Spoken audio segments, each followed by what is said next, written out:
সমস্ত আমার দর্শক, সমস্ত আমার ভাই বন্ধুদের জানাই ৭৮তম স্বাধীনতা দিবসের প্রীতি, শুভেচ্ছা ও ভালোবাসা। বন্ধুরা, আজ এক আনন্দের দিন, আজ এক গর্বের দিন। আজ আমরা স্বাধীনতা লাভ করেছিলাম। তো একটু পুরনো দিকে আমরা ফিরে যাচ্ছি। ভাস্কো দা গামা প্রথম কালিকট বন্দরে এসে এক বাণিজ্যের প্রতিষ্ঠা করেন এবং আস্তে আস্তে পর্তুগিজ, ফ্রান্স, ওলন্দাজ, ফরাসি তারা সবাই একে একে এসে ভারতে বাণিজ্যের প্রতিষ্ঠা করেন।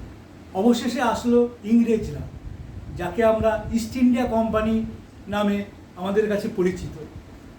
এবং ইস্ট ইন্ডিয়া কোম্পানি বাণিজ্যিক দণ্ড আস্তে আস্তে শাসক দণ্ডে পরিণত হলো এবং পলাশির যুদ্ধে নবাব সিরাজদৌল্লা ও মীর জাফর এর শয়তানি বুদ্ধি ও নবাব সিরাজদৌল্লার ব্যর্থতায় নবাব ইস্ট ইন্ডিয়া কোম্পানি অর্থাৎ ইংরেজদের কাছে পরাজিত হলো। প্রায় ২০০ বছর ইংরেজরা আমাদের ভারতবর্ষে রাজত্ব করেছে, চলল ভারতবাসীর উপর নির্মম অত্যাচার, শোষণ। এবং আজকের দিনে যে সমস্ত বিপ্লবীদের কথা আমাদের বারবার হৃদয়ে দোলা দেয়, সেই মহান বিপ্লবীদের জানাই শ্রদ্ধা ও ভালোবাসা।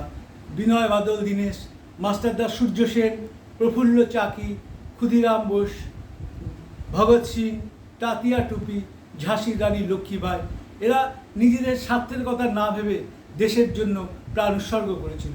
এবং সর্বোপরি আসি বাঙালির গৌরব, বীর বিপ্লবী নেতাজি সুভাষচন্দ্র বোস। নেতাজি সুভাষচন্দ্র বোস আজাদিন ফৌজ গঠন করেছিল এবং তিনি বলেছিল, তোমরা আমাদের রক্ত দাও, আমি তোমাদের স্বাধীনতা দেব। এবং নেতাজি প্রথম দিল্লি চলো এই জয়ধ্বনি দিয়েছিল এবং তাতে ব্রিটিশ পার্লামেন্ট ভয়ে কেঁপে গেছিল। এবং ১৯৪৭ সালের ৫ই জুলাই ব্রিটিশ পার্লামেন্টে ভারত স্বাধীনতা স্বীকৃতি লাভ করে। ১৯৪৭ সালের ১৭ই জুলাই রাজা ষষ্ঠদশ জর্জ তা স্বাক্ষর করে বিরূপ পরিস্থিতি দেখে দেশে চলে যায়। ১৯৪৭ সালের ১৫ই আগস্ট এই দিনটিতে আমরা স্বাধীনতা লাভ করি। বন্দে মাতরম ধ্বনি আকাশে বাতাসে চারিদিকে ছড়িয়ে পড়ল এবং জওহরলাল নেহরু ভারতের প্রধানমন্ত্রী হলো। বন্দে মাতরম, বন্দে মাতরম, বন্দে মাতরম, জয় হিন্দ, জয় হিন্দ, জয় হিন্দ। আমার এই বক্তব্য যদি আপনাদের ভালো লাগে, অতি অবশ্যই আমার চ্যানেল ইউটিউবে গিয়ে মোহন সরকার সাবস্ক্রাইব করে দেবেন। স্বাধীনতা দিবসে আপনাদের জানাই আন্তরিক শুভেচ্ছা, ভালোবাসা। আপনারা ভালো থাকুন, সুস্থ থাকুন, আনন্দে থাকুন। That's all friends.